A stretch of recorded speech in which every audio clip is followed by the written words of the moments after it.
So this is the wonderful New Oak pub. I had a look around trying to find somewhere I could do this podcast.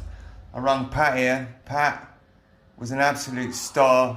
Invited me down here. We had a good chat and he's well up for it. So first podcast, of course, it's got to be the owner of the beautiful New Oak. Absolutely, yeah.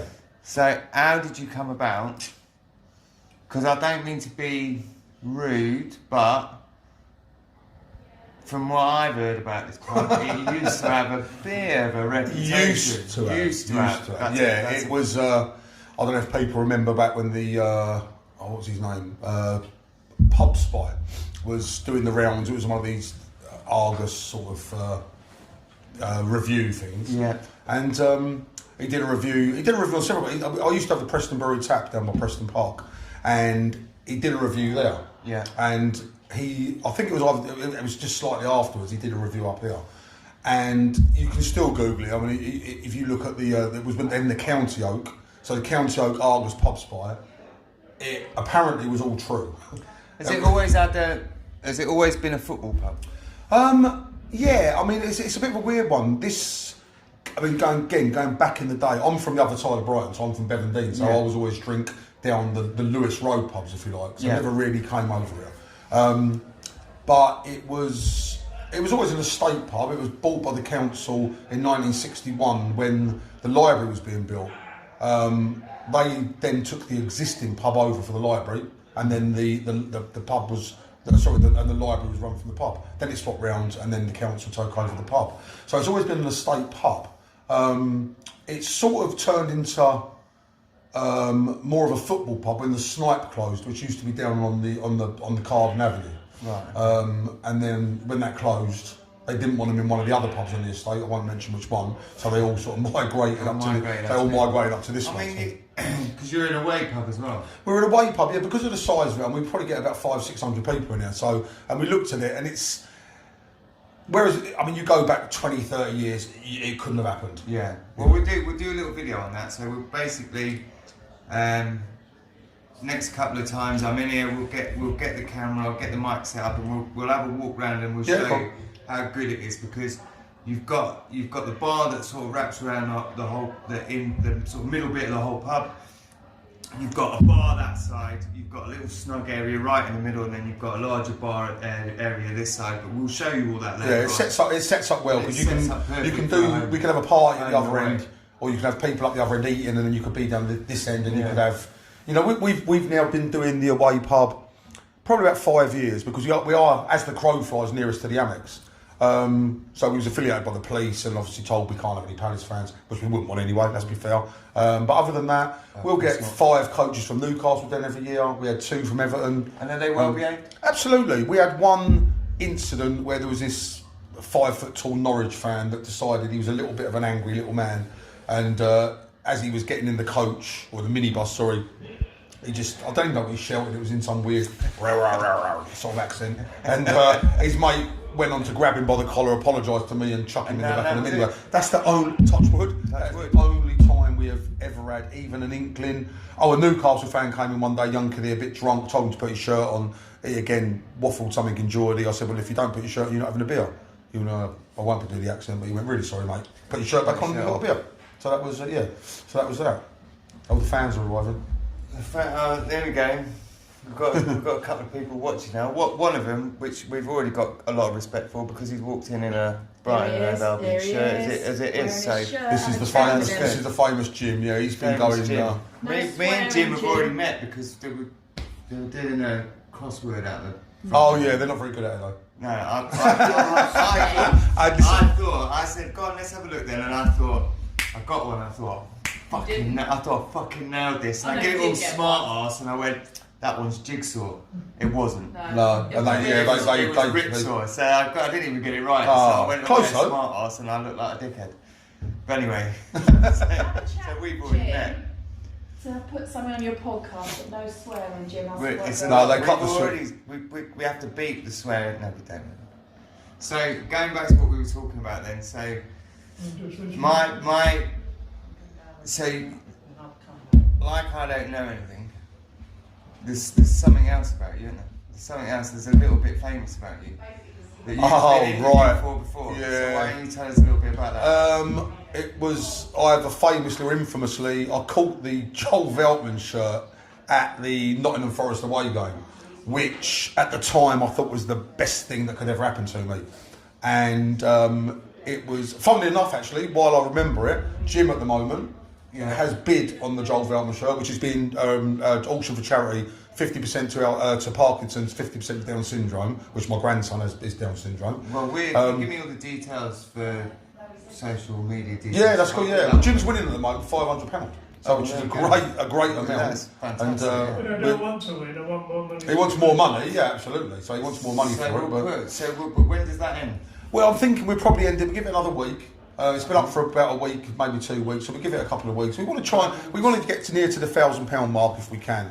Well, we'll get some pictures of the shirt. We'll get obviously. You'll continue the story. So basically the shirt was thrown into the crowd, and it was one of those really weird, surreal moments, like in slow motion. So the shirt was tumbling towards me. Put my arms up, caught it, put it in my pocket. Some guy tried to grab it.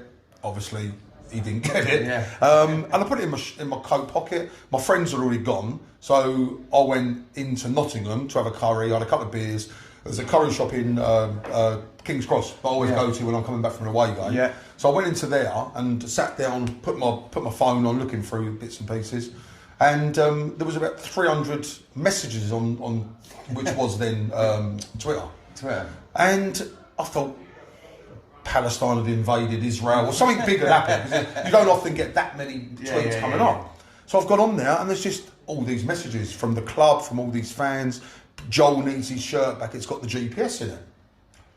I'd had a few drinks, I won't lie, so I didn't really take a lot of notice and I didn't look at it, it was in my pocket. And I'm thinking it's another one for the wall, because as you can see, I've got a few. And so I didn't think anything of it. So I messaged the club and said, look, if Joel would like to come up for a roast dinner on Sunday, which we do roast dinners in the pub, then I can give him the shirt back. Well, the club messaged me back instantly and said, look, no, why don't you come out to us on Tuesday and we'll do an interview with you if you're up for it. And that's it. I'm not a trinket, I like to enjoy stuff like that. So I went along there, prepared, went into the ground, gave my name. The guy had no idea who I was. So I said, oh, it's GPS man. Oh, GPS man. Showed him the shirt, let me through.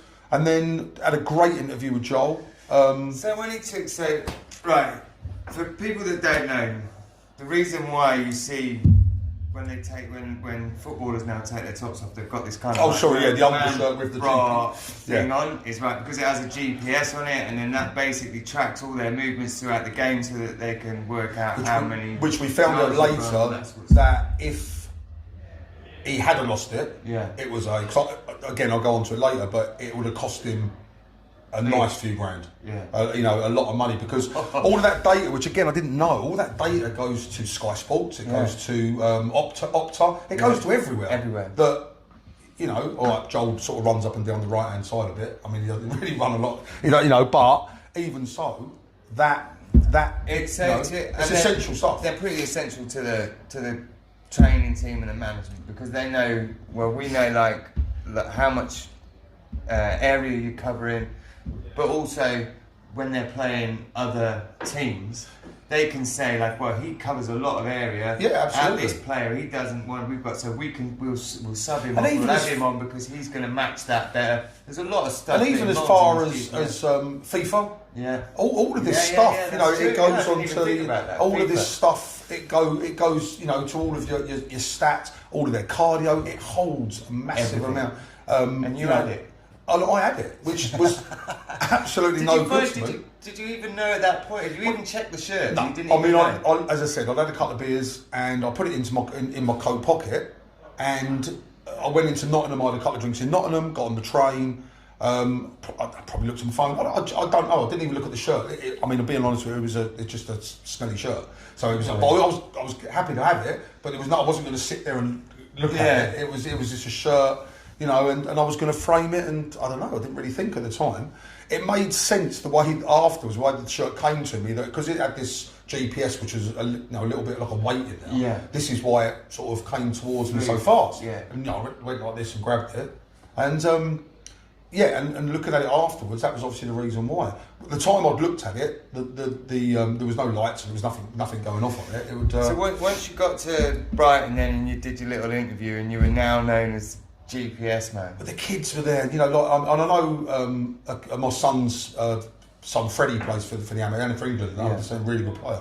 And they were walking through, and listen, I've got a big head with a grey beard. I'm quite distinctive looking. They're all looking at me, you know, and because as soon as this happened, it was everywhere. You know, there was Joel looking at the crowd, going, "I need my GPS back," and I hadn't seen him here this at the time. And you know, they were singing. Obviously, all the crowd were going, "Give Joel his shirt back," and I didn't realise until that later was all on. aimed at you. Yeah, it was all aimed at me, and I'm in the pub. You're out there. Yeah, I'm out there. I'm on the train probably now off to King's Cross to have my Ruby, and that's when I sort of started going through all the messages and realised, hey, listen, I've got Joel Veltman's GPS and his shirt. And I think what had happened in hindsight again is he had like a similar to this, like a dry fit undershirt and his bra top on top of that. So I think when he took his shirt off, because we were buzzing, we just won 3-2. Obviously had a couple of injuries in the game, but the game that we won after not having the best of runs. Yeah. You know, and he's always great to the crowd anyway. And he come running down, and he was so excited, he went wow like that, and we was all jumping around and gone, and that was it. And I think that's why it's come off, because it's next to his undershirt, you know. So was that the end of it then? That was it. You went out to Brighton. Oh no. No. So went to the thing. So I had the interview done. Had the interview from Sky Sports. Spoke to the guy there, and he said, "Do you mind doing an interview?" And I sort of took my jacket, and he went, "Oh, you're ready then?" I went, "Oh, mate, I'm all over it." Yeah. So then it was on Sky Sports.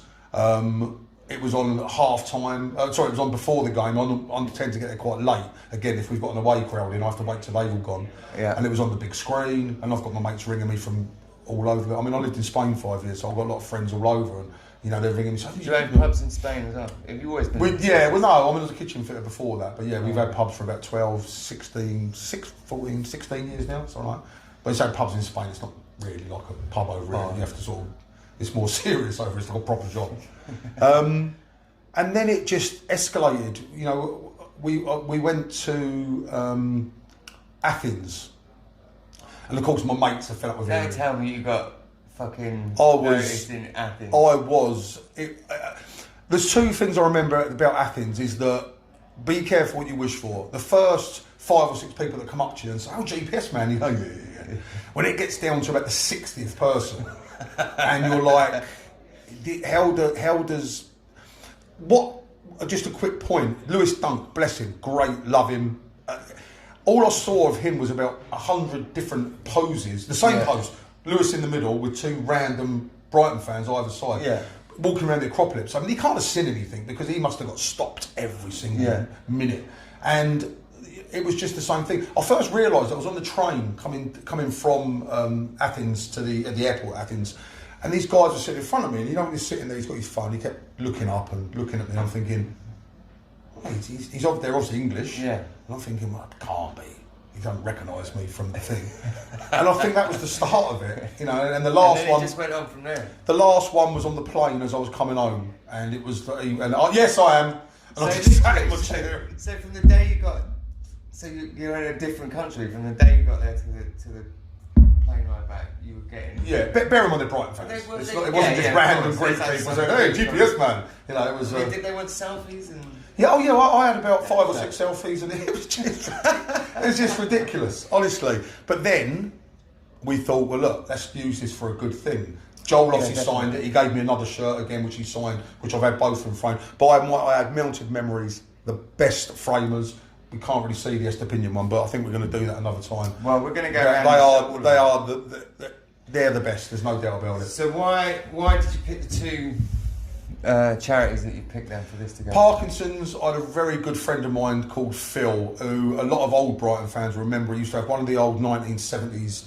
I think it was a Bukta kit bag. You know, you used to have when you went to school. And he always used to shuffle around, and he couldn't talk. You couldn't understand what he said. He was forever dribbling. As I say, a lot of people know him, and he died of Parkinson's. We've got another couple of people that I won't mention any names that again are suffering with the disease at the moment. Yeah. And my grandson Ernie, who's a lovely kid, he's got Down syndrome. And you know, so I thought, well, out of the 2, you know, both of them, why not get a bit of money to it.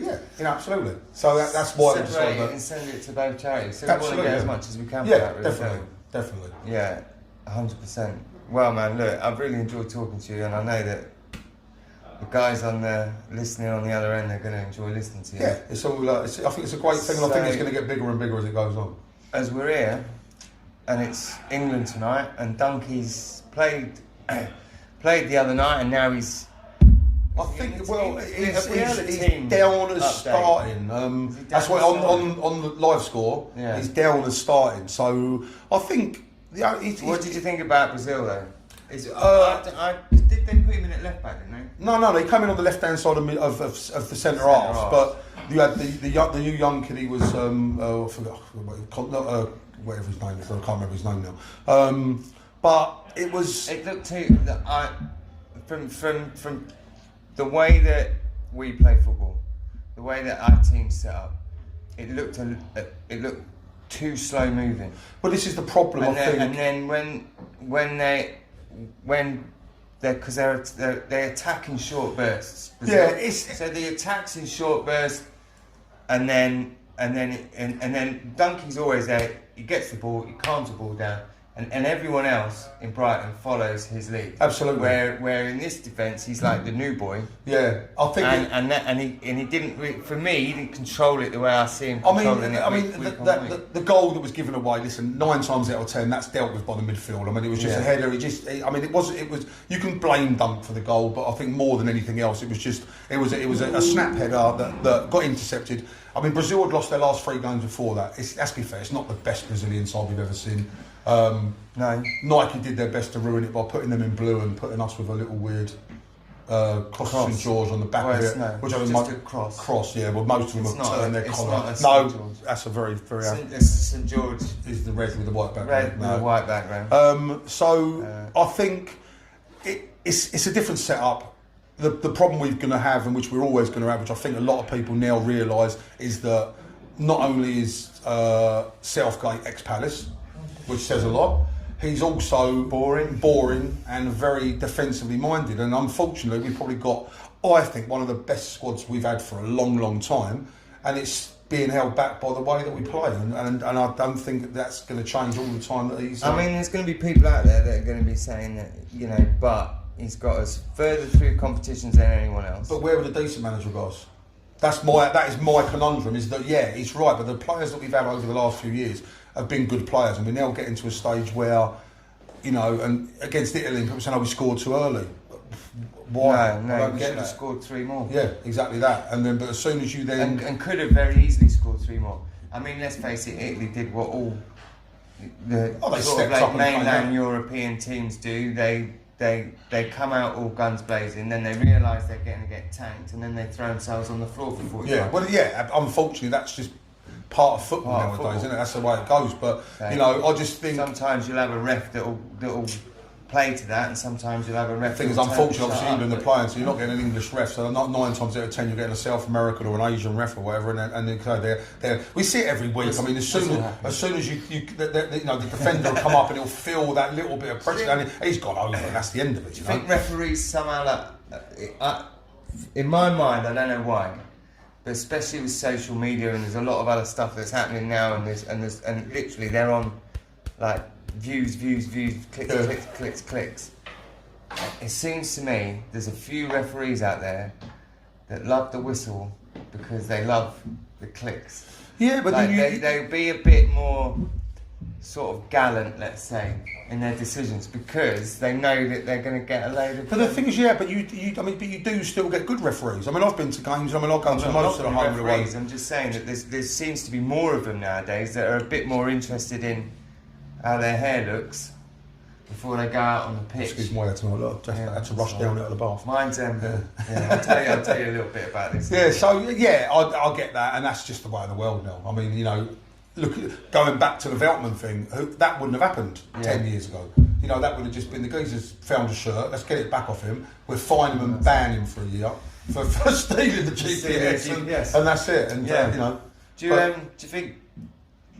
think Dunk deserves his place in England? Do you think he should have been called up earlier? I think going back 5-6 years, no, because he still had that lungy bad tackle in him. The last 3 years, without a doubt, has been the. I mean, I watch Brighton all the time, but I watch a lot of football, same as we all do, and.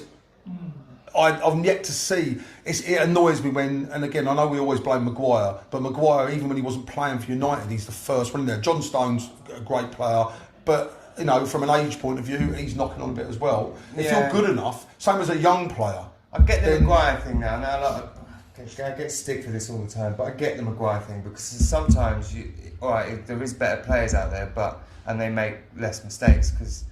He does make some. It's a difficult English job because they only get them for a certain amount of time. The thing is with him is that you need that like all out English like. The Terry Butcher. He doesn't stop. Yeah. Like he makes me. I've got a lot of respect for him because there's not many footballers that get the shit that he got from the club, the shit that he got from the staff, the shit that he got from the fans, the media, the media. And said no, I'm not just going to leave the club. I'm going to stay here. I'm going to fight for my place. Listen. And he fought for his place, and it looks like now he's kind of got that back again. I've got nothing personally against Maguire apart from the fact I don't think the Leicester Maguire was a lot better than the Man United Maguire. But the Leicester Maguire had less fight in him, which is what he brings to the England side. He's encouraging everyone else. He was, but then wasn't he bought? Because he was a good footballing, but like John Stones. That's true, yeah. I mean, John Stones has got the grit, but he's a good footballing player. I mean, Dunkey would play these long balls, he'll bring the ball out. Dunkey didn't have that 3 years ago. No, that's true. Even more so with De Zerbi. He's obviously there's a lot more of that in him now. And you look at the stats of the long ball passes and stuff like that, accuracy-wise, not just pinging it over and hoping. I think he's second to. I don't know, someone like De Bruyne or someone, I don't know, but it's off the scale. We were talking about his stats the other day, and I think he's literally not far behind De Bruyne. Yeah, it's crazy. And I get that a lot of the ball's being played to and from the keeper, but some of the short ball passing between, still, I like, obviously, with Bergen, is a better keeper, but he's taken a bit of time to come in. I don't quite get the swapping the keepers. No, I don't think anyone does. I think this is just a deserving. He just wants something a little bit to be the first manager that did this goalkeeper rotation. But I think now that he's linked up the short ball passing, like between them, and then you've got Estupiñán as well. You've got Van Heck, who is, in my opinion, one of the most underrated. How he's not made the Holland side, I don't know. In the Premier League. Yeah, it's really because you can just watch his highlights and it's just like bang, bang, bang, bang, bang all the time.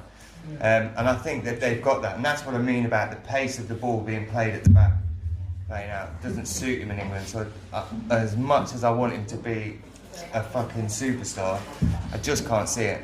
Yeah. I can't see it. Well, he's going to do well. He's going to do a job. But just, to me, I just think that unless they change the manager and they've got a faster pace playing ball out from the back, then a little bored of us now. I just don't think it's suiting. Yeah, but one of them's probably going to get me a drink.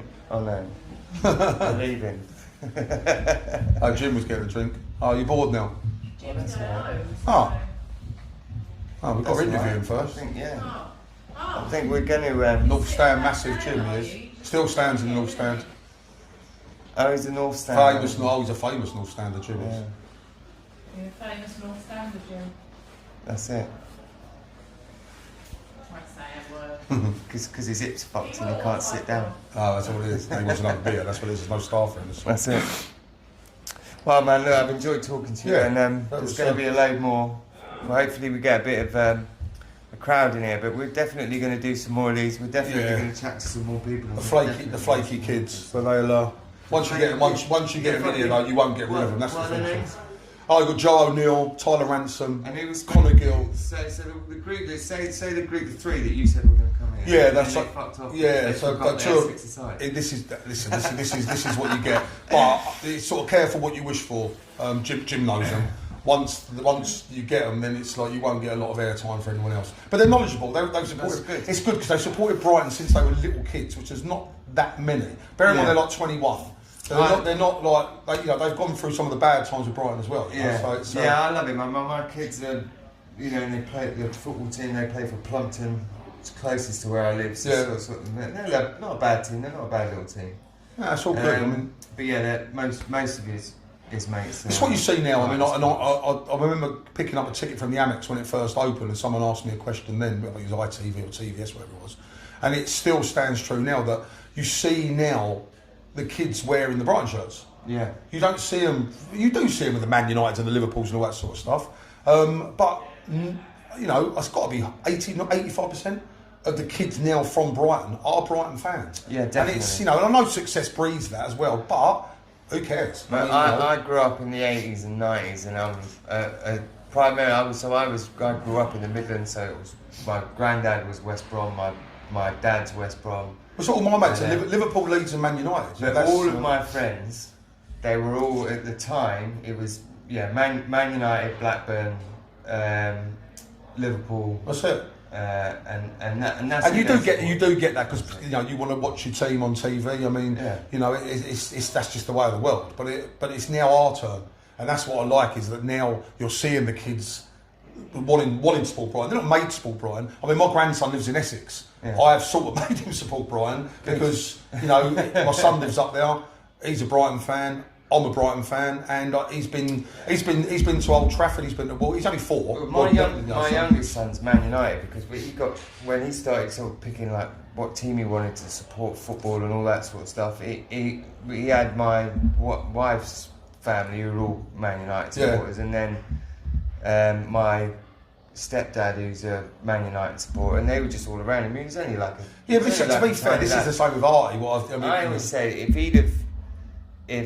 if he'd have got into football maybe just a few years later, he'd have been Brighton. Yeah. No, I wouldn't. I said, yeah, you would have. Yeah, that's true. You picked a team because the people around you. I mean, Artie's, as I say, he's nearly 4, and we all think our kids and grandkids are good footballers, but he's got a little bit about him. My son is part owner of Romford with his mate, so he goes there on a Tuesday night. But he goes to Millwall on a Saturday morning because Millwall take him under 3, and he loves it. But he wears his Brighton shirt. You've got obviously all the other kids in Zampa Road with their Millwall shirts. We do all these ourselves. So that's really cool. Just noticed that. We get just hoodies, caps. So we've got the Amex Hour on the caps there, cool. And we print our own hoodies, and we just muck about with it. That's all good fun. As I said, I think it's a great thing. We support the club. We buy all the their merch. We've got all the shirts. Don't ever see you doing that. Yeah. Just a quick funny story. This up here, as you can see, a good mate of mine, Roy, he's a carver, so it's all handmade out of English oak. Yeah. And he made that for a woman she lives in Canada, son's a Brighton fan, and she turned up to pick it up. She was about 4 foot tall, and she wanted to take it on the plane, but she couldn't lift it. So anyway, Kenny gave her money back, and I ended up buying it off Kenny. But that was offered to the club, and they didn't want it, and basically told him that if he's seen doing any of them, that they will sue him, and so he literally, that's the only one. So so I'm lucky enough to have it. This is the only one of these, and that's the only one of that. So we both get sued. And they're not to be given away. They're just for shits and giggles. Yeah, no, it's cool. It's cool. We did. We have a laugh with it. We'll just see what we can come up with. Yeah. Man of many talents. Well, we'll see. We'll see on the next one. Right. Anyway. Right. I've had enough of you lot, and I'm going to go and get another drink, and we're going to go and watch the England match. So, cheers, everyone. Score prediction? Hopefully it's not going to be, but I reckon 1-1. It's 0-0. Yeah, there you go. Yeah, I reckon I reckon they're going to change the team around a lot. It's going to be pretty boring. It's going to be either a 1-0 or a 0-0. I don't think. Dunk header. Mm-hmm. Right. 48th minute. Dunk header. A bit spooky now. We could doctor that and do that afterwards. I'm going to do it. Yeah, well, hang on, look. 2-0. I reckon it's going to be 2-0. 2-1, 1-1, 2-1, 5-1. Yeah. Right, anyway, we're going. Thanks, everyone. Bye.